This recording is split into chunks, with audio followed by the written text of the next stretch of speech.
Russiagate was designed to do two things. One, make the country believe that Trump didn't actually win the election, right? It was rigged by Russia. But also, and perhaps more importantly in some regards, it was designed to create this new Cold War against Russia, to justify the proxy war in Ukraine that they knew was upcoming, to justify sanctions against Russia, to justify cutting off business with Russia, all of those things. To this day, most Americans believe that Russia, at minimum, hacked the DNC and at maximum rigged the election for Donald Trump in 2016, even though it's all been debunked and it's all been proven false. And I was talking about this on day one. No one told me I needed to talk about it. I went after it immediately because I knew it was bullshit immediately. And as I've told everybody a million times, I was given complete freedom at RT America. I was never told to say anything or not to say anything. So if I had chosen not to talk about Russiagate and how much bullshit it was, they wouldn't have said anything to me. I was entitled to do that. But I knew it was other horseshit, and I called it other horseshit.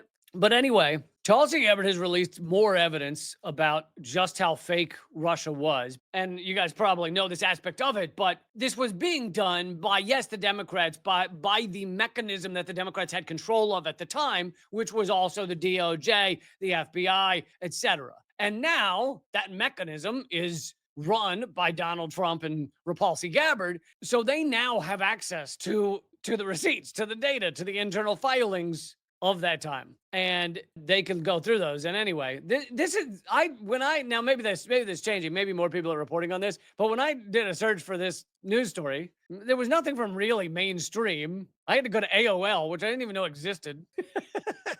I didn't know AOL. By the way, I only get to view this news article for the next hour because I only have 10 hours left on my AOL DVD. So my AOL CD that they sent me 100,000 free hours. I only got 10 hours left. Those of you old enough to get that joke, I really appreciate you right now. I see you.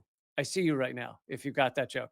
Director of National Intelligence Tulsi Gabbard on Friday released what she called overwhelming evidence showing former President Barack Obama and his national security team manufactured and politicized intelligence after Trump's 2016 victory. The file revealed not only that there was no evidence Trump was acting as a Russian asset, but also no evidence Russia planned to use cyber means or directly manipulate the actual vote count to sway the election. I'm not going to go through all of the details about everything that has been proven false from Russiagate because I spent, I don't know what it's been, 9 years doing it. So I'm done going through all that. I will just give you the 1 minute overview, which is you remember that it was claimed that Russia hacked the DNC and then leaked those emails via WikiLeaks. And those emails were what sunk Hillary's chances of getting elected. That was one of the big things. It was perhaps the biggest thing. There were other things like, oh, Russia had Facebook ads when in fact 56% of all the Facebook ads were after the election. And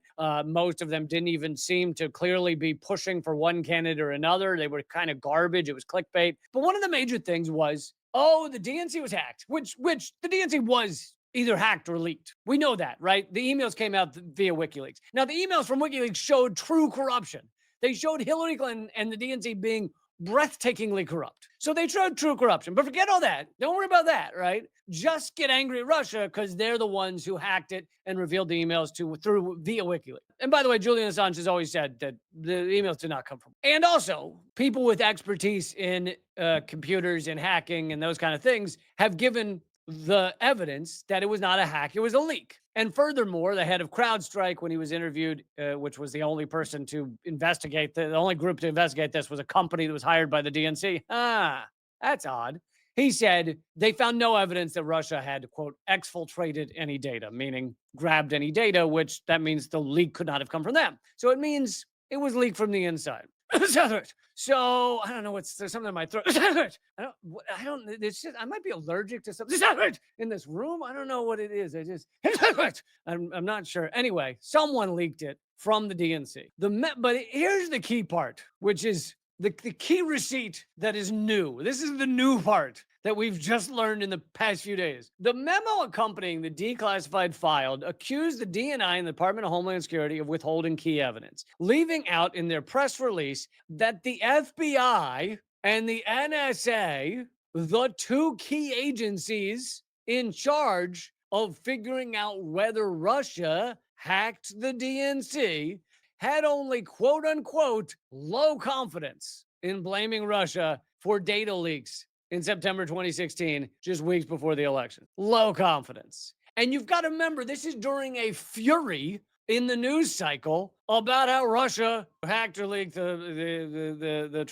emails and transcripts, the emails. And you could go back right now. They leave them up. They leave them up so you can keep seeing their crimes, which I like that. The New York Times, you go back and see every New York Times headline saying Russia leaked the emails, Russia hacked the DNC. You could go watch probably 92,000 hours of Rachel Maddow on one of the largest TV stations in the world telling everyone Russia hacked the DNC. Meanwhile, the fucking FBI and the NSA say, yeah, we got really kind of low confidence on this. And by the way, they shredded all the evidence. Donna Brazile, who was head of the DNC, said live on television, what happened to the servers? She was asked. Oh, we got rid of them. We shredded them. Why would you shred computer servers that are the scene of a crime? Oh, maybe to cover up your crime. Oh, okay. Yeah, I got you. The memo also claimed deep state officials in the intelligence community began leaking blatantly false intelligence to the Washington Post in December, which, yeah, Washington Post, another one that just was covering this endlessly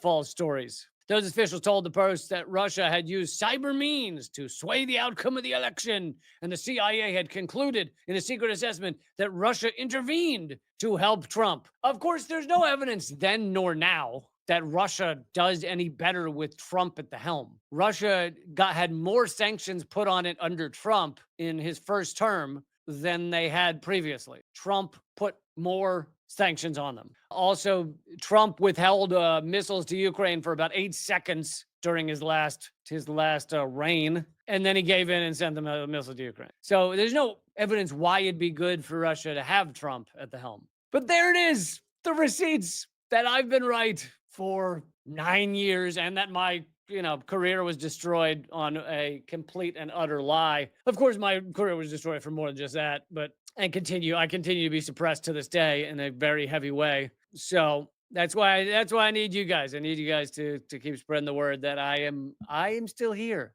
I've been doing this every day, goddammit.